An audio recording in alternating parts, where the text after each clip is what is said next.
بسم اللہ الرحمن الرحیم۔ السلام علیکم جی، میرا نام محمد ذیشان بشیر ہے۔ میں آپ کو اپنے ڈیجیٹل میڈیا پلیٹ فارم پر خوش آمدید کہتا ہوں۔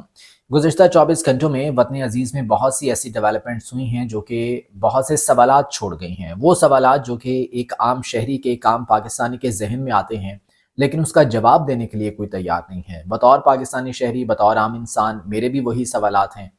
اس بارے میں ڈسکس کریں گے۔ پاکستان تحریک انصاف نے اپنا لانگ مارچ کیا، اپنا دھرنا کیا، ڈی چوک وہ پہنچے۔ اس کے بعد یہاں پر آپریشن ہوا، لوگوں کو گرفتار بھی کر لیا گیا۔ شہادتوں کے حوالے سے بھی متضاد اطلاعات آ رہی ہیں سوشل میڈیا پر، لیکن چونکہ اس حوالے سے انفارمیشن کو دانستہ طور پر روکا گیا۔ الیکٹرانک میڈیا پہ تو خیر بالکل ہی بلیک آؤٹ ہے، وہاں پر صرف ایک سائٹ کا ورژن چلایا جا رہا ہے، دوسری سائٹ کا ورژن بالکل بھی نہیں دیا گیا انٹل اینڈ انلیس جب تک علی امین گنڈاپور کی اور عمر ایوب کی پریس کانفرنس نہیں آئی، جو کہ خود بہت بڑے سوالات چھوڑ گئی ہے وہ پریس کانفرنس۔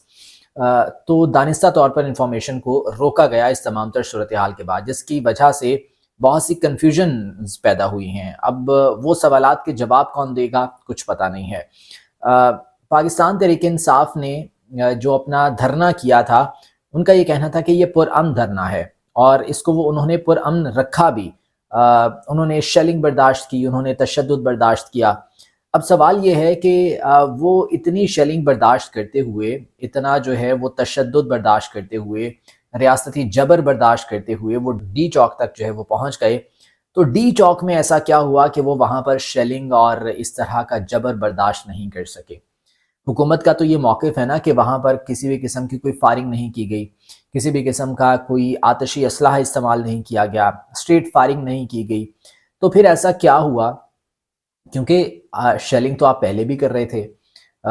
جیسے ہی پی ٹی آئی کے قافلے جو ہے وہ پشاور سے پنجاب میں داخل ہوتے ہیں، تو وہاں پر جو ہے وہ شیلنگ سٹارٹ ہو جاتی ہے، ریاستی جبر شروع ہو جاتا ہے، راستے روک دیے جاتے ہیں۔ تو یہی تمام تر صورتحال ڈی چوک میں اگر رہی، وہاں پر بھی اگر شیلنگ کی گئی اور صرف جو ہے وہ ڈنڈے چلائے گئے، تو پھر وہاں پر کیوں پاکستان تحریک انصاف کے یہ کارکنان اور یہ لوگ جو ہے وہ منتشر ہوئے، کیوں بھاگنے پر مجبور ہوئے؟ ایسا کیا ہوا وہاں پر؟ یہ ایک بہت بڑا سوال ہے۔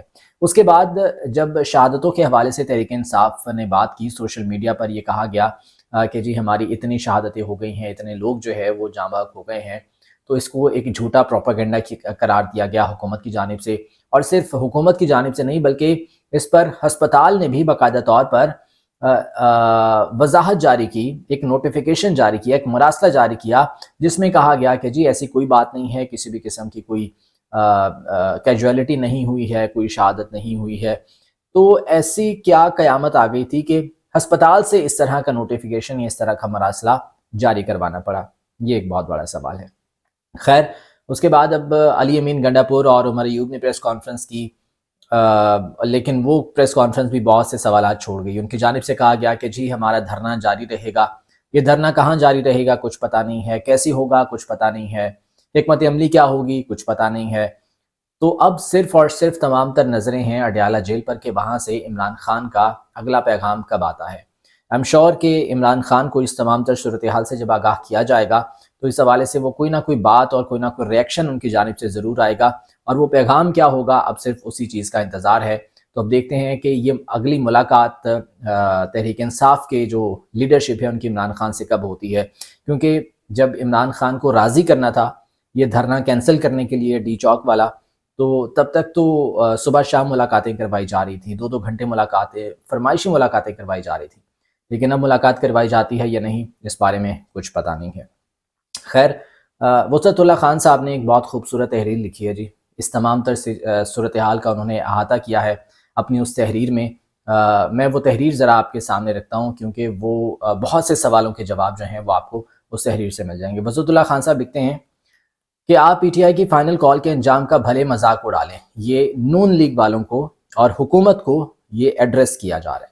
کہتے ہیں کہ آپ پی ٹی آئی کی فائنل کال کے انجام کا بھلے مذاق اڑا لیں، گنڈاپور اور بشا بی بی کی بڑکوں اور پھر کارکنوں کو چھوڑ کر غائب ہونے پر کچھ دن اور بھپتیاں کس لیں، پارٹی کی کنفیوز قیادت اور عمران خان کی طبعی جذباتیت پر مزید طنز کر لیں، ان ہزاروں بھولے لوگوں کا ٹھٹھا بھی کر لیں جنہیں کوئی بھی بازیگر خواب دکھا کر اپنے پیچھے لگا لیتا ہے۔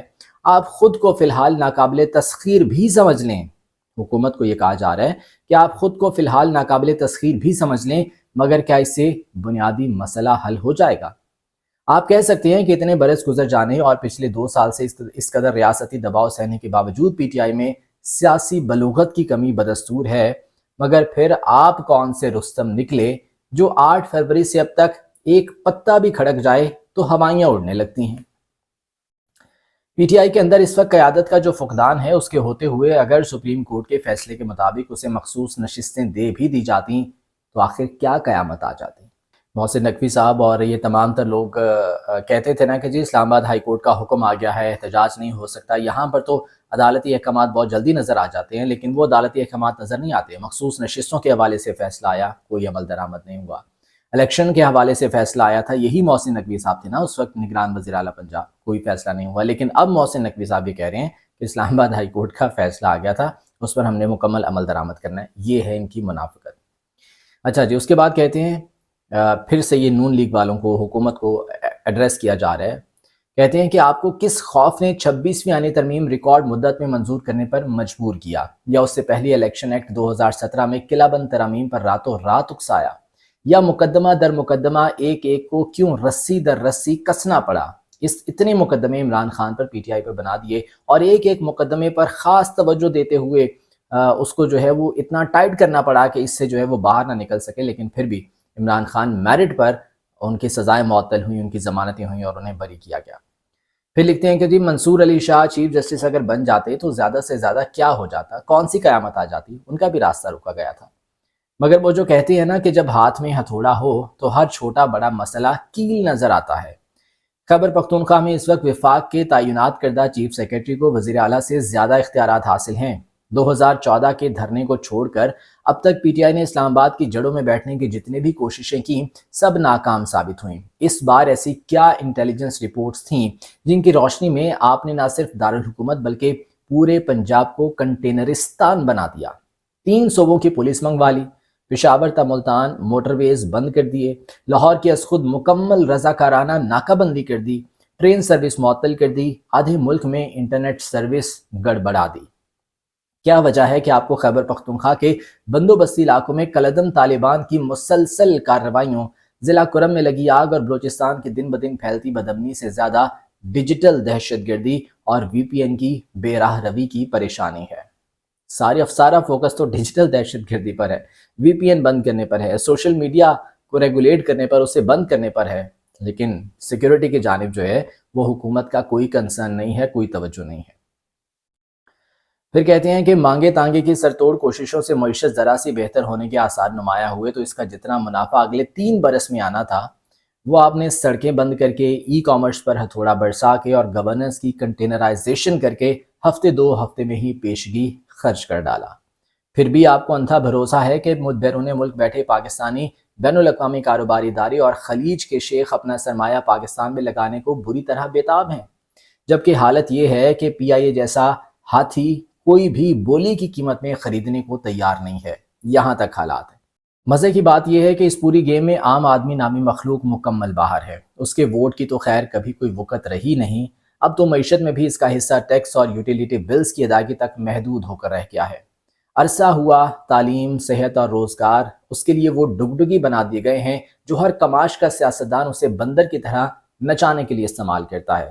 جب الیکشنز ہوتے ہیں، جب ووٹ ڈلنے ہوتے ہیں، تب یقین دہانیاں کرائی جاتی ہیں، تب وعدے کیے جاتے ہیں، اس طرح کی لگی لپٹی جو ہے وہ باتیں کی جاتی ہیں، سبز باغ دکھائے جاتے ہیں اور اس کے بعد پھر سب کچھ بھول بھلا جاتے ہیں۔